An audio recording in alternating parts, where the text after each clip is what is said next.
DND number 2, Suffer the Children in Jesus' Name. Chapter 9. Caroline anxiously went over her list, making sure she hadn't forgotten anything. It was packed and ready to go. In the morning, Toby would arrive to take her to Nashville. She checked off the last item as the phone rang. Hello? Hey, darling. Just checking in, making sure you aren't having any second thoughts. She smiled. His voice was deep and beautiful, and listening to him was comforting. I'm all ready. Great. My flight is due to arrive in the morning a little after 4 a.m. I have a car reserved, and I should be at your place right on time. I feel kind of bad making you go to all this trouble for me just because I'm afraid to fly. You, princess, are never any trouble. I'm looking forward to the drive. See you soon. Oh, and Caroline, I'm not trying to pressure you to say anything you don't want to say, so don't feel like you have to answer me. But just in case my plane goes down, I want my last words to you to be this. I love you with all my heart. He hung up. If Caroline hadn't been up since the crack of dawn, cleaning and doing laundry and teaching dance classes and shopping and checking in with her friends at the diner, she probably would have had a hard time falling asleep. However, the moment her head hit the pillow, she was gone. It seemed she'd only been asleep for a few minutes when the phone rang again. She smiled as she stretched and reached for the phone. Toby's flight must be in. Hello, she answered. I'm calling for Caroline Jones. Caroline sat up quickly. The female voice on the other end was unfamiliar. She glanced up at the clock. It was only 12:30. She tamped down the panic she'd begun to feel. This is Caroline Jones. Miss Jones, my name is Rita Warren. I'm the duty nurse at Sterling Care Home. Caroline stood by her bed. Yes? What's happened? My mother, is she okay? I'm afraid she's taken a turn for the worse. The doctor said she probably won't make it through the night, and she's developed pneumonia. Oh, no. Why did you wait so long to call me? Caroline cried, her hand flying to her mouth.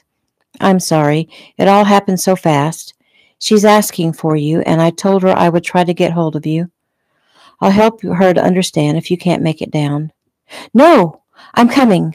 I'll grab a flight. I'll leave right now. I'll be there by morning. Good. I'll tell her. Maybe knowing you're on the way will help her to hold on. She seems desperate to see you. Well, tell her I'm coming, and tell her, no matter what she thinks, I love her. And tell her I know she loves me too. She hung up and immediately tried to call Toby, but it didn't go through. She put the phone down and tried to figure out what to do next.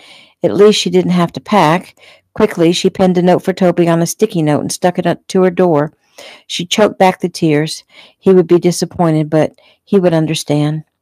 Grabbing up her purse and luggage, she ran out into the night. New scene. As she sat on the plane, waiting for it to taxi down the runway, she tried to control her fear of flying. She wouldn't be flying at all if not for the urgency of the situation. Her anger at having to shell out almost $800 for the last-minute flight was helping overcome some of the anxiety. Between the car rental, the extra rent, and now this, she had only a few dollars left from her short gambling experience. Wringing her hands, she tried to think of anything but flying. Toby came quickly to mind. She should have tried him again, at least a message instead of a note. She'd never owned a cell phone. At first it was because she couldn't afford one. Now her friend said she could get a monthly pay plan as cheap as her landline. But she'd never bothered to do it. It would have been nice to let him know what's going on and hear the comforting words he would have undoubtedly spoken. The plane began to move forward and her thoughts scattered. Eyes closed, she recited prayers as they flew down the runway and lifted into the air. Oh, dear God, please help us to arrive safely. Once airborne, Caroline leaned back and tried to relax. Her mind went to the words that she'd spoken on the phone. She'd surprised even herself. Tell my mother I love her, and I know she loves me. Where did those words and feelings come from, she wondered. There had been a time when she thought she hated her mother, and then a time when she felt nothing at all. Lately, she'd had compassion for her, but love? Is that what the reality of death does to you? Does it make you see past all the pain and the problems to the simplicity that's left? The simplicity of love? She drew a breath. Yes, Mama. I guess after all is said and done, I still love you. Suddenly, she desperately wanted her mother to know that, and she felt panicked that she might not make it to her side in time. New scene. At the convalescent center, Caroline rushed down the hall, dragging her wheeled luggage toward the attendance station. I'm Caroline Jones. Is my mother, may I see my mother, Virginia Jones? The woman nodded with a smile. Have you been here before? No, Caroline said softly. I've just flown in from New York. She picked up a phone and dialed. Rita? Virginia's daughter is here. Okay. She turned back to Caroline. Rita is on her way out to show you back. Caroline nodded her thanks. Having to admit she'd never been here created a giant ball of guilt twisting and turning in her stomach.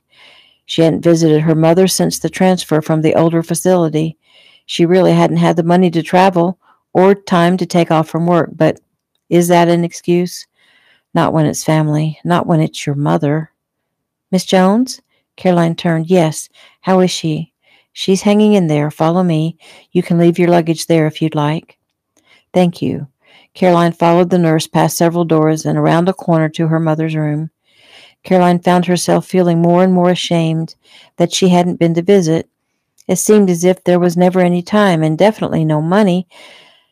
Passing door after door, she saw so many old, lonely people. So many. Sleeping alone, living alone. No one from their real lives to see or talk to. This is their real lives. Their reality. Was the remorse she felt for her punishment for not coming sooner? They entered the room quietly, and the nurse approached the bed first. Virginia? Virginia, look who's come to see you.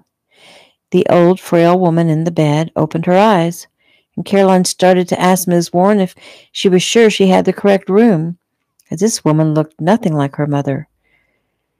It couldn't be her mother. Her mother was stout, large, very large, and strong. Caroline was sure of it. Her mother was only 53 years old. This woman looked much older. Why, there were 70 and 80-year-old customers at the diner who appeared younger and more vital than the woman lying there in the bed. Come here, Caroline. The voice was softer, but it was the same voice. Slowly, Caroline moved close to the bed. Her mother held out her hand, and Caroline had the urge to shrink back and to flinch, but controlled it. How stupid to think that there was any danger here. Toby was right. Caroline had been conditioned. She bravely placed her hand in her mother's. Hello, Mama. Hello, daughter. I hear you're not doing so good, Mama. No, I'm not. I won't last much longer, so I'm not going to mince words. I have things I want to say to you.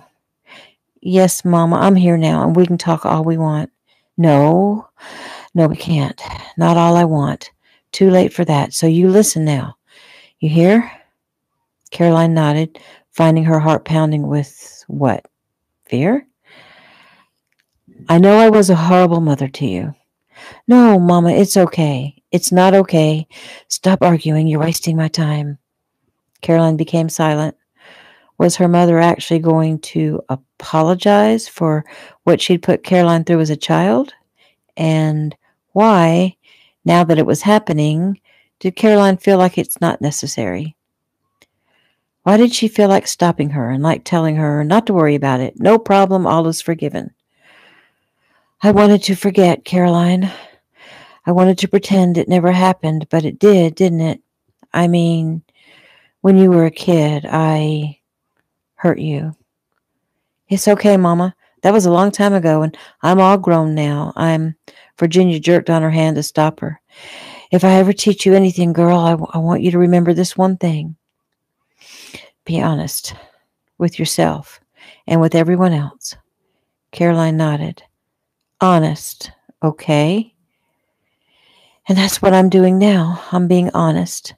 I was horrible to the only person in this world that I ever loved. Caroline drew a sharp breath. Me? The word uttered so softly was barely audible. A tear made its way down Caroline's cheek. The bony hand covering Caroline's squeezed hard. I took everything out on you.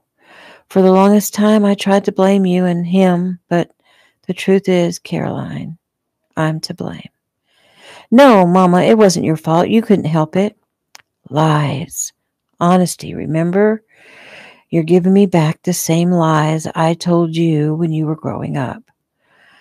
I've laid here a long time.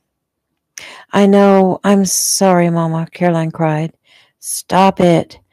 I'm not complaining about that. I'm trying to tell you that I've had a lot of time to think about things and to sort things out, you know? And I took my anger and bitterness out on you because you were so much like your father. You had his eyes full of dreams. I let the alcohol dictate my life. I gave myself over to it. I let it consume me. She stopped to cough. It was several minutes before she started again. I know it's late, too late to make anything better. But it's not too late. I swear it's not.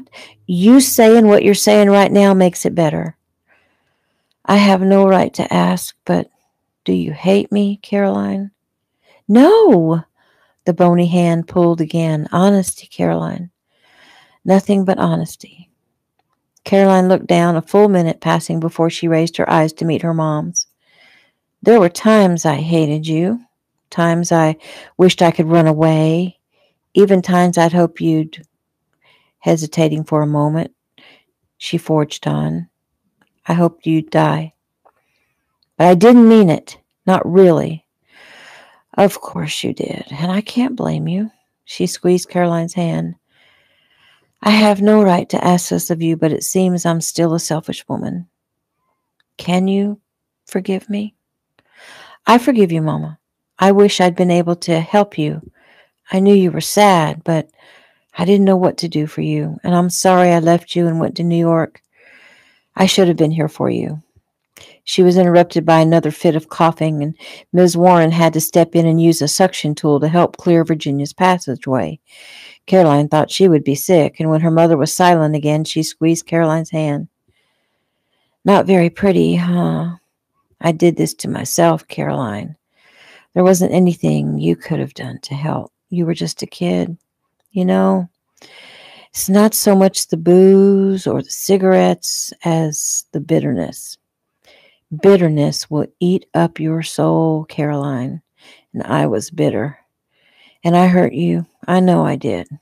For a while I didn't remember all the things, but lying here thinking, it's come back to me in flashes.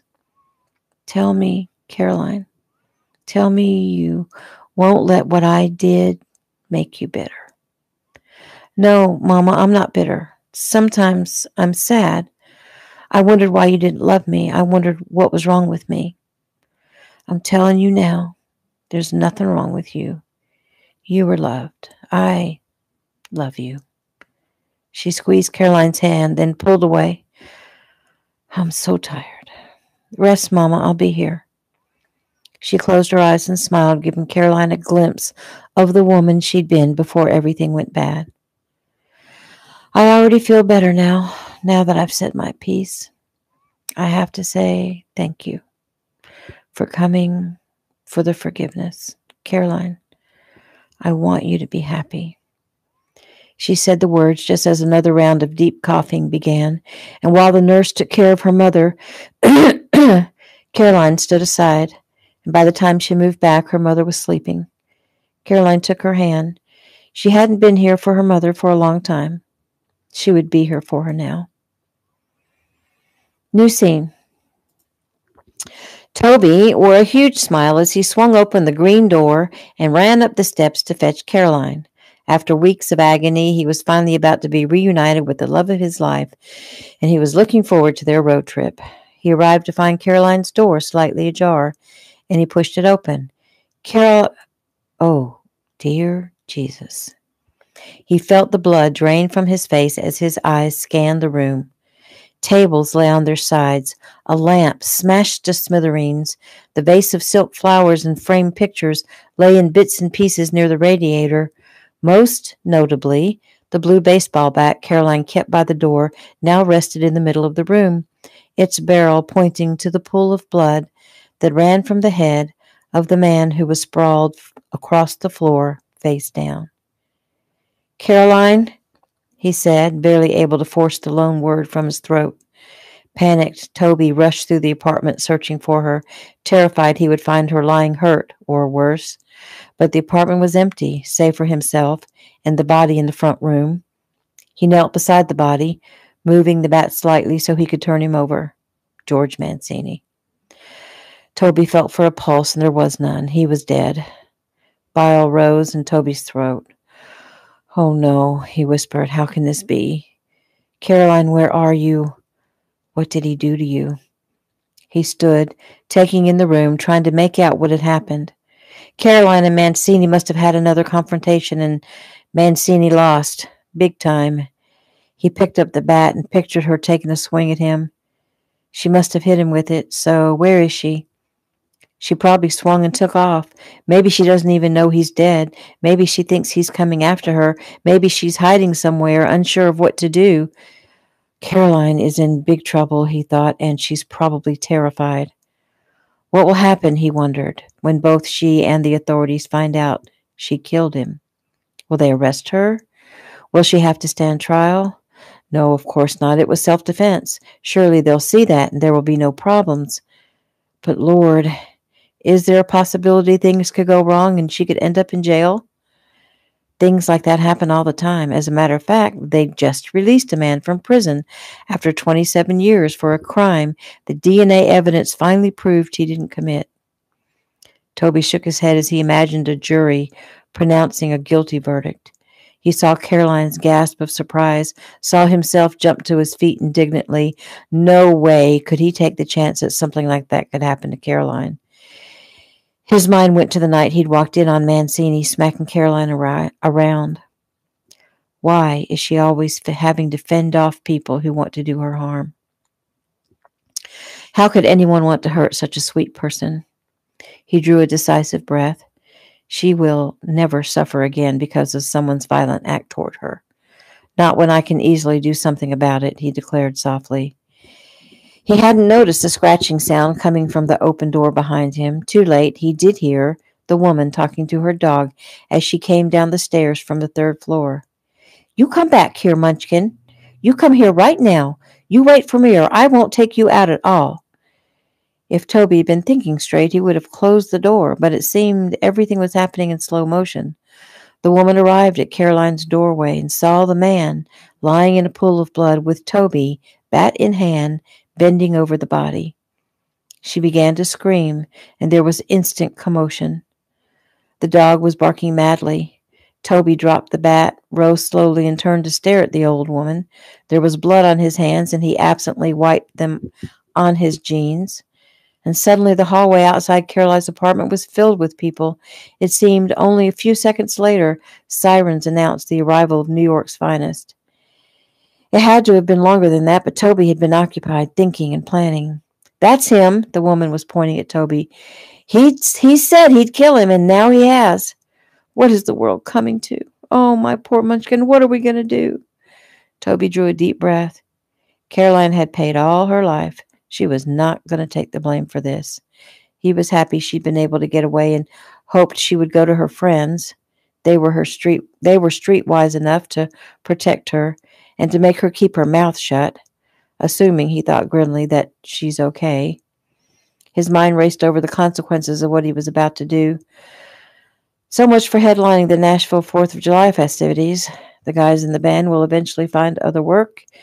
His business manager is going to have a heart attack. His parents... He shook his head. But this couldn't be helped. Two detectives shoved their way into the apartment, and Toby held his hands out to show he wasn't armed and that he would be cooperative. "What happened here?" the elder detective asked, while the other moved slowly around the room, surveying the evidence. Toby looked him straight in the eye. "I killed him." "Any particular reason, or just for the heck of it?" "Self-defense." The man's eyes met Toby's. It seemed he peered into Toby's soul. More cops poured through the door. Two approached the detective. The detective nodded toward Toby. "Cuff him." Roughly, they turned Toby around, pulled his hands behind his back, and secured the handcuffs. When he turned back, the detective was speaking again. I'm Lieutenant Varenza, and I'll be down at the precinct to take your full statement as soon as we finish up here. But I have a few questions for you now. Is this your apartment? Yes, sir. Liar! He don't live here. A girl lives here. The old woman was keeping up the stereotype perfectly. Nosy witch. The lieutenant frowned. Ma'am, what is your name? My name is Ruth Greer, and I've lived here almost 30 years, seen some things in my day, but never seen anything the likes of this. I swear my husband, God rest his soul. Williams, will you please escort Miss Greer back to her apartment? He smiled at the woman. Someone will be by to take your statement shortly. She left in a huff as Lieutenant Varenza turned back to Toby. Well, I'm going to find out the truth, so you might as well come clean. It'll be best for yourself and anyone else, Lieutenant Varenza warned. Toby grimaced. He'd been trying to figure out a way to keep Caroline's name out of it, which is why he'd said the apartment was his, but he'd already messed up. The best way to lie, Jeff had always said, was to keep to the truth as much as possible. He'd better be more careful in the future. Caroline Joan lives here, he finally said. I see, and she is my girlfriend, sort of. Sort of? Yes, sir, we broke up. We were supposed to spend the next few days together to see if we could work it out. And this guy, he's the competition? Toby's eyes flashed. Not hardly. So where's the girlfriend now? I don't know. She wasn't here when I arrived. And your name? Toby. Toby Nash. Lieutenant Varenza looked him over. The Toby Nash, as in country music's Toby Nash? Yes, sir. He blew out a breath. Howard, Staley, seal off this building, clear the area, and try to keep any media away. Wallace, tell forensics we have VIP status. He looked back up at the large man in cuffs. You know, there's no way I'm going to be able to keep this quiet. Toby nodded as a uniformed officer approached the lieutenant. Rental car out front, sir. Looks like our friend here was about to go on a trip. Is that true? Yes, sir. We were on our way to Nashville. I was supposed to perform on the 4th. The young officer laughed. Well, I don't think you're going to make it. The lieutenant shot him a look to shut him up. Let's go, Varenza motioned to the ones who'd cuffed Toby. They each took an elbow and ushered him through the crowd. As they guided him to a waiting patrol car, he glanced across the street to find Rosie and Eugene making their way toward him. Toby, what's happened? Where's Carol? Rosie asked. I don't know where she is. Mancini is dead, he said quickly as they pressed him through the crowd. He caught Eugene's eye. Find her. Keep her safe. Eugene nodded. New scene. Toby used his one phone call to contact Jeff. Jeff would handle all the details for him. He was ushered into a room where he waited the better part of an hour for Lieutenant Varenza and his partner, Sergeant Summers, to question him. There were some rough times when Toby had to come up with the exact way and reason he'd hit Mancini in the head. Toby knew it seemed weak that someone as big as he would have swung a bat at the smaller man. They finished the first round of questions and put him back in a cell. The officer in charge was pleased to have a celebrity in his jail, not for the usual reasons. After several hours, the officer gave in to the temptation, and he walked down to Toby's cell, looked the big man over. You's in some big trouble, huh, fella? Toby wasn't sure how to respond. It was obvious the man was looking for trouble. The officer whacked the bars with his stick. I'm talking to you, big boy. It appears so, Toby confirmed mockingly. The man seemed pleased he'd been able to get a response out of him. Don't go thinking just 'cause you're some kind of celebrity you's going to make any special treatment. Toby sighed. This is too classic. I wouldn't dream of it, Toby answered. So you're a wise guy. Well, we got ways to fix someone like you. Toby turned away. Best, he thought, not to listen or respond. Another hour passed when Toby heard another officer call to his tormentor. Mac, bring Nash. Lieutenant wants to see him again. Mac gleefully opened the door to the cell, turned Toby round, and cuffed him. You try anything, and I won't think twice about shooting a giant hole right through your head. Toby started to answer, but thought better of it. He had no intention of riling this guy, though apparently Mac had intentions of riling Toby. A few steps down the corridor, Mac stuck out his foot, and Toby went down hard, smacking his cheekbone against the tile floor. Oh, man, You got to watch where you're going, you know? Okay? You okay? Mac asked sarcastically as he pulled Toby to his feet. Toby looked down at him. Tell you what, little man. He stopped to let the last words register, and from the narrowing of Mac's eyes, he could tell they did. You go ahead and do what you got to do. There's no pain you can cause that would make me feel worse than I already do. Oh, yeah? Well, how's this? Mac grabbed Toby by the shirt and kneed him in the groin. Toby doubled over and fell groaning to the floor. Mac! The other officer approached. Stop messing around. This isn't some nobody. Famous ones like this guy have the power to put your head in a noose. Now get him in here. The lieutenant's waiting. Together they helped Toby stand and led him to the interrogation room. Have a seat, Sergeant Summers said. Toby sat. Lieutenant Varanza sat in front of him. I just want to clarify a few things. You say you got to the apartment about 5 o'clock? Toby nodded. You walked in to find Mr. Mancini in the apartment. He was agitated, screaming and yelling. That's right, Toby answered. And what was he doing there? Did he give a reason he was there so early in the morning? Toby shrugged. Looking for trouble, I suppose. And he found it when he found you, Summers said sarcastically. Look, I told you, we had a history. He assaulted Caroline. I kicked his butt. And you threatened to kill him, correct? Several of the neighbors say you threatened to kill him. Yes. How did Mancini act when you confronted him? I already told you. He was agitated and angry. Drunk, maybe?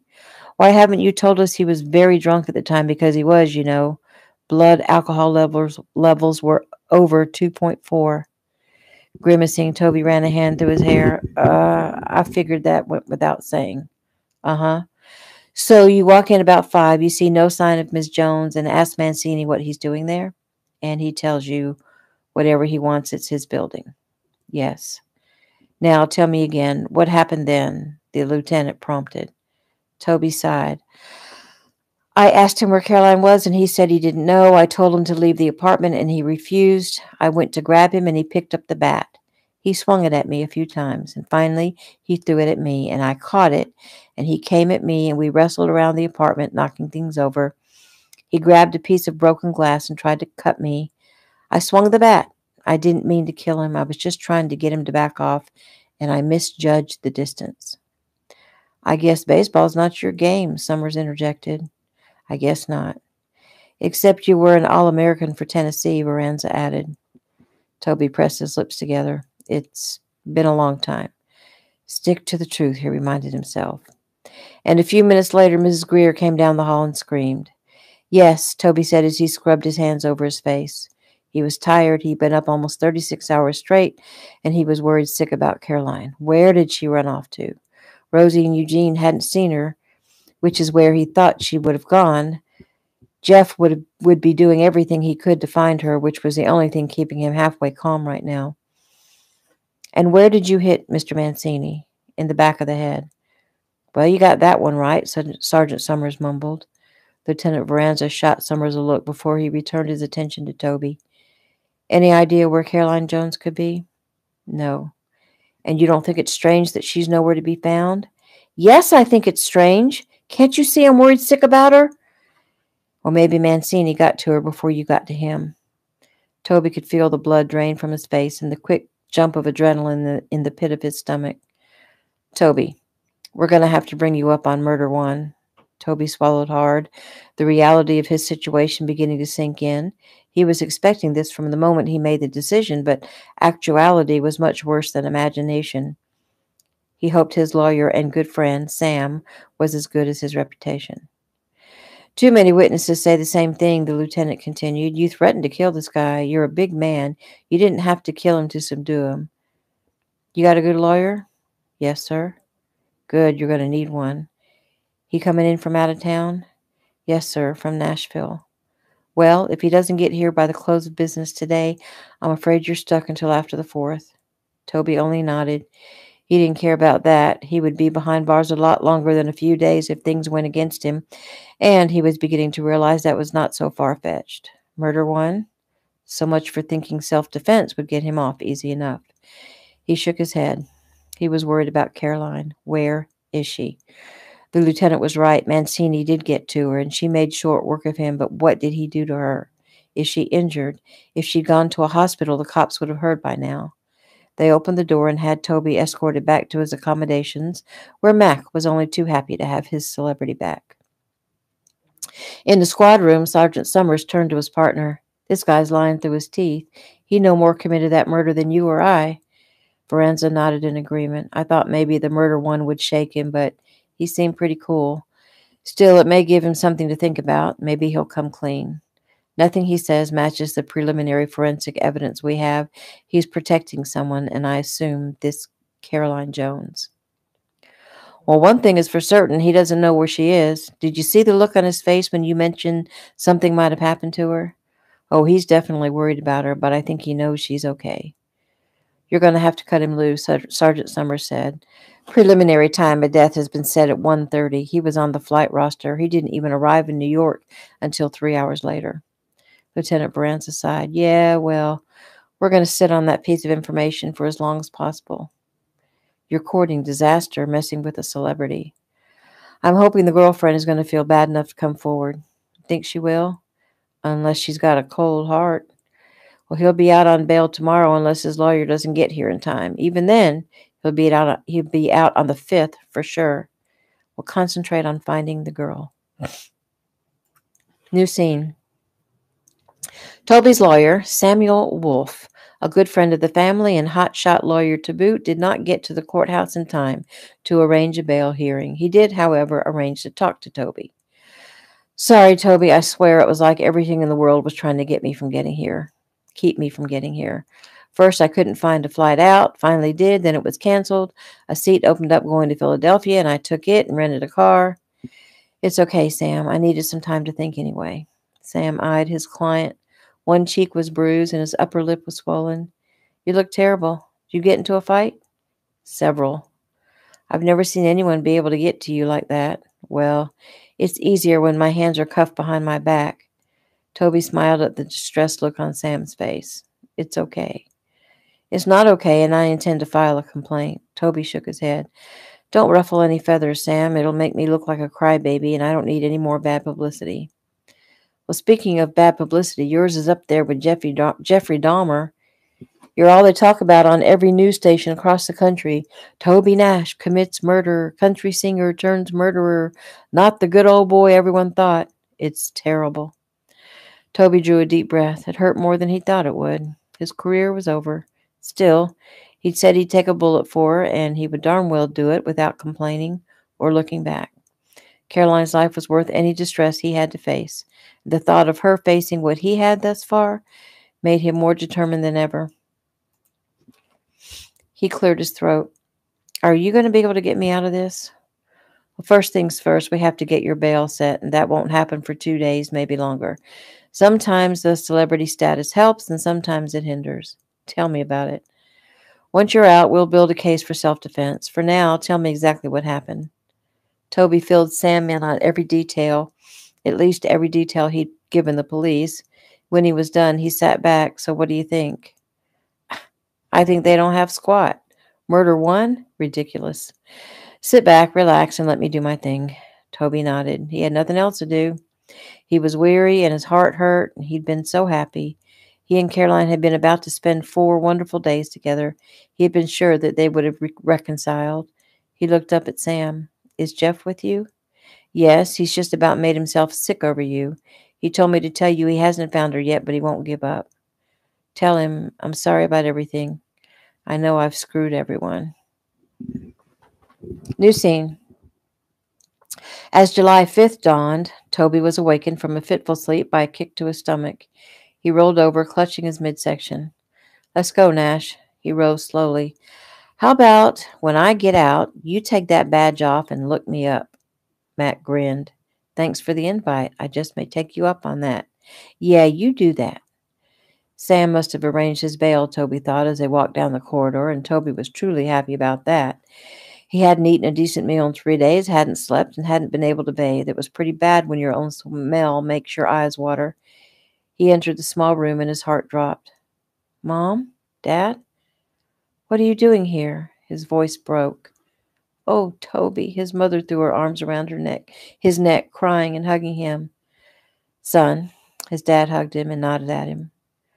I'm sorry, Mom. Dad, I didn't mean to bring this on you. What happened, Toby? His mother asked.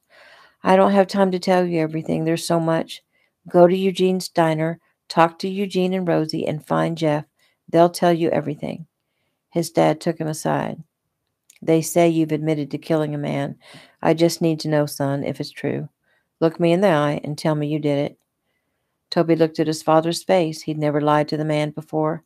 He opened his mouth to tell him that he did indeed kill George Mancini, but the words wouldn't come. He couldn't lie, not to his dad. The solemn expression on his father's face told Toby he understood the decision, whether he condoned it or not. We're here for you, son. I presume you already have lawyers working on this? Yes, sir, Sam's here. Good. Molly and Ben are with us. Molly's been crying her eyes out for hours, and Ben is about as gloomy as I've ever seen him. He looks almost as bad as you, Joe said as he touched his fingers to Toby's bruised cheek. Fighting for his brother's honor, he said. Toby closed his eyes and ran a hand through his hair. I can't handle this, he uttered. I can't face them right now. You don't have to, his father stated. An officer opened the door. Sorry, but time is up. His mother threw her arms around him once more. It's okay, Mom. Everything's going to be okay. They took him away. New scene. Caroline stood by the graveside long after the few attendees left. Her mind was numb, and she wanted to share her grief with Toby. She tried to call him several times now, but it kept going straight to message, and when it did, it said his mailbox was full. So much for the convenience of cell phones. The funeral had been short and sweet. Caroline stood, letting the tears run down her cheeks. A very long time ago, when she'd been a small girl, they'd attended her grandfather's funeral.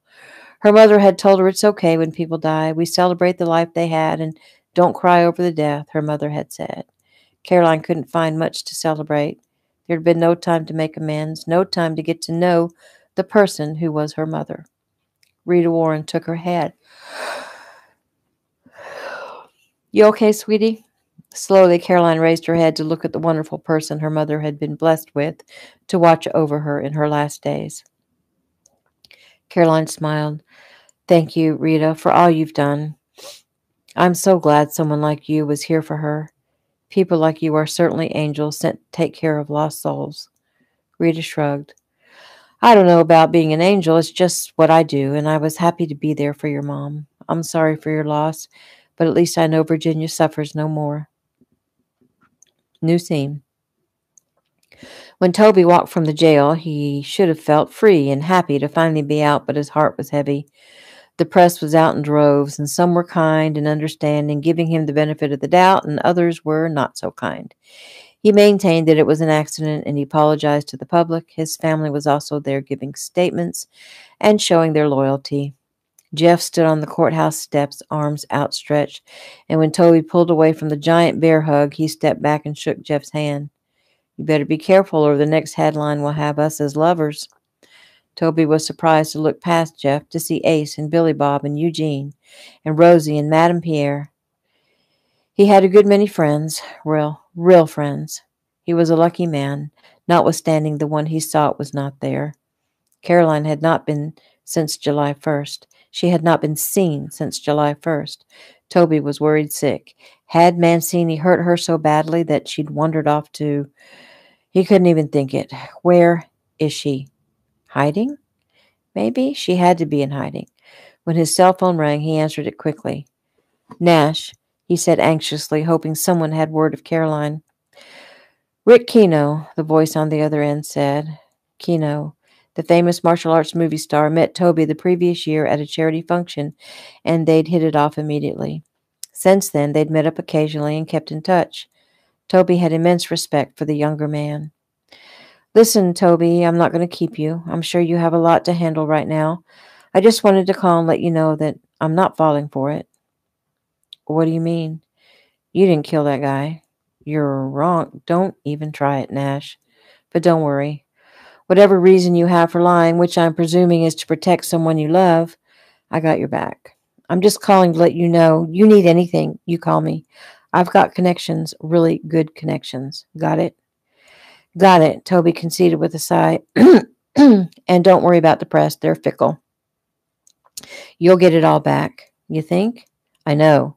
Listen, I got to be out there in New York next week. I'll check in with you then. Thanks, Rick. No problem. He hung up. Toby was not allowed to leave the city. He and his family and friends went back to the Grand Marquis Hotel, where Toby cleaned up and got some much-needed rest. New scene. Caroline arrived in New York nearly a week after she left. In the wee hours of the morning, she slowly made her way back to her apartment. She climbed the steps and stared. Bright yellow crime scene tape crisscrossed her door. "What's going on?" she whispered. Afraid of what she would find on the other side of the door, she turned away and tiptoed out. She crossed the street, set her luggage down in the doorway of the diner, and sat on top of it to rest. It was an hour later when she heard Rosie's voice. "Caroline?" Rosie whispered. Caroline woke. "Rosie, what's happened? What's going on?" "Come inside." Eugene was opening the door to the diner. "Where have you been? We've been worried sick about you." "But didn't Toby get my note?" "I don't know anything about a note," Eugene said. "Toby's been frantically trying to find you." Caroline swallowed. "What happened? Why is there police tape across my door?" Rosie sighed. "You really don't know, do you? Where have you been?" Caroline looked down. "My mother died. I got a call the night before Toby and I were supposed to leave for Nashville. She was dying and asking for me, and I left a note for Toby and flew to Atlanta. She died 2 days later." "Oh, love, Caroline, I'm so sorry," Rosie cried. "It was okay, we made our peace. Really, I'm okay." Rosie and Eugene thought about what they were about to tell her and knew she wasn't going to be okay. "Well, you'd better sit down," Rosie offered. It was Eugene who spoke. "I don't know no other way to say it other than to just blurt it out. That scumbag landlord of yours was found dead in your apartment, and Toby has been arrested and charged with his murder." Her eyes wide, her mouth open, Caroline looked as if the life drained out of her completely. "It can't be. It just can't be." "Well, it is. We've been living the hell for a week," Rosie assured her, "and it would help him a great deal to know you're safe. He's been out of his mind. He's at the Grand Marquis.